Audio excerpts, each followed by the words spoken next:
कुछ मात्र मैं विराट सागर जी महाराज जी के बारे में क्या ही कहूँ, लेकिन मेरे थोड़े सबको सुनकर मेरे भी भाव हैं कि मैं भी अपने दो शब्द समर्पित कर पाऊँ श्रद्धा सुमन के महाराज जी के चरणों में। तो विराट सागर जी महाराज जी से मेरा बहुत बार दर्शन करने का मुझे सौभाग्य मिला, जहाँ पर शिखर जी की जब मैं यात्रा पे थी, शिखर जी में मैंने महाराज जी को आहार दिया। तो उनका जो वात्सल्य था, मतलब उनकी जो मुस्कुराता हुआ चेहरा आज भी अभी मेरे सामने बार बार घूम रहा है, क्योंकि जब से चर्चाएं चल रही है विराट सागर जी महाराज जी की, विराट सागर जी महाराज जी की, तो उनने मुझे इशारा किया ये तो मैं समझती नहीं थी, छोटी थी, पता नहीं था ये चीज़ क्या बोलना चाह रहे हैं आहार देने से पहले।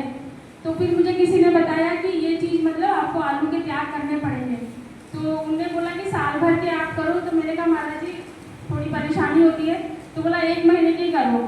1 महीने के मैंने सौगंध लिए और फिर महाराज जी को सौभाग्य मिला मुझे छोटे से प्राणी, तुच्छ मात्र प्राणी को आहार देने का। तो वो छवि मेरे आज भी उतरती है, बहुत सौभाग्य फील कर रही हूँ आज की मुझे वो मौका मिला। और उनके नाम में ही, जैसे उनका नाम है विराट सागर जी, उनके नाम में ही विराटता है।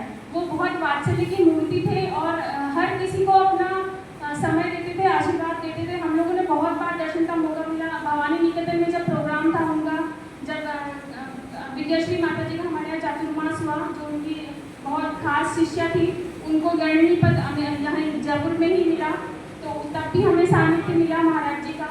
और महाराज जी की तो उपाधियाँ सबको पता ही है। और मैं अपने बच्चे का भी बताना चाहूँगी, जब मेरा बच्चा बहुत छोटा था, 1 साल का था, फैंसी ड्रेस प्रतियोगिता हम दशलक्षण पर्व में करते हैं, तो उसको मैंने विराट सागर जी बनाया था छोटा सा। तो वो बड़ा मतलब वो लगता है कि उसका भी पुण्य था कि उनने विराट सागर जी के छोटे से रूप को जिया। तो ये मेरी स्मृतियाँ हैं और हम तो उनके बारे में क्या ही बोल पाएंगे, हम तो बहुत छोटे लेवल के लोग हैं, बट हमारी पूर्ण श्रद्धा महाराज जी के प्रति है। और हम चाहेंगे कि एक विमल जी बनेठा साहब जी ने क्वेश्चन किया था कि हम क्यों मना रहे हैं, एग्जैक्टली क्यों मना रहे हैं, किसी न किसी कारण से तो हम मनाएंगे। हमारे मनाने का मैं उनका जवाब ये देना चाहती हूँ कि हम मना इसलिए रहे हैं ताकि हम भी समाधि वरण कर सकें, हमें भी हमारी आत्मा का कल्याण कर सके और हमें भी मोक्ष प्राप्त हो सके। तो यहाँ सब परमेष्ठी बैठे हुए हैं, उनका भी एकमात्र यही कारण है।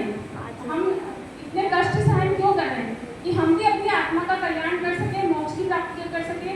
और विडंबना कहें कि हम इस जन्म में हमें मोक्ष नहीं मिल सकता, लेकिन हम अपना कर्तव्य पथ को संचालन कर ही सकते हैं। तो इसी वजह से महाराज जी भी यहाँ पर है और हम भी इसीलिए मना रहे कि हमारा भी कभी ना कभी भविष्य में ऐसा हो कि हम भी समाधि वरण की ओर अग्रसर हो या मुनि दीक्षा लेकर हमारे भी कल्याण हो। और एक बात तो यही कहना चाहूँगी विराट सागर जी महाराज जी के बारे में कि विराट सागर जी महाराज जी 300 दीक्षाएँ दी। वो ये नहीं देखते थे ये ब्रह्मचारी है या छोटा है या बड़ा है, उनका था कि भाई इस व्यक्ति का कल्याण होना चाहिए। उनके मन में ये भावना रहती थी कि इस व्यक्ति का कल्याण। मैंने एक बार सुना था कि उनने 90 वर्ष के इंसान को भी दीक्षा दी, क्योंकि उनका अंतिम समय मरण होने वाला था। तो उनने सोचा कि इस जीव की भी सदगति प्राप्त हो। तो उनने ये चीज़ सोच के और इतना बड़ा विशाल संघ खड़ा किया और उनकी भावना ये रहती थी कि किसी भी व्यक्ति का, किसी भी जीव का कल्याण हो जाए, तो ये बहुत अच्छी बात है। उन्होंने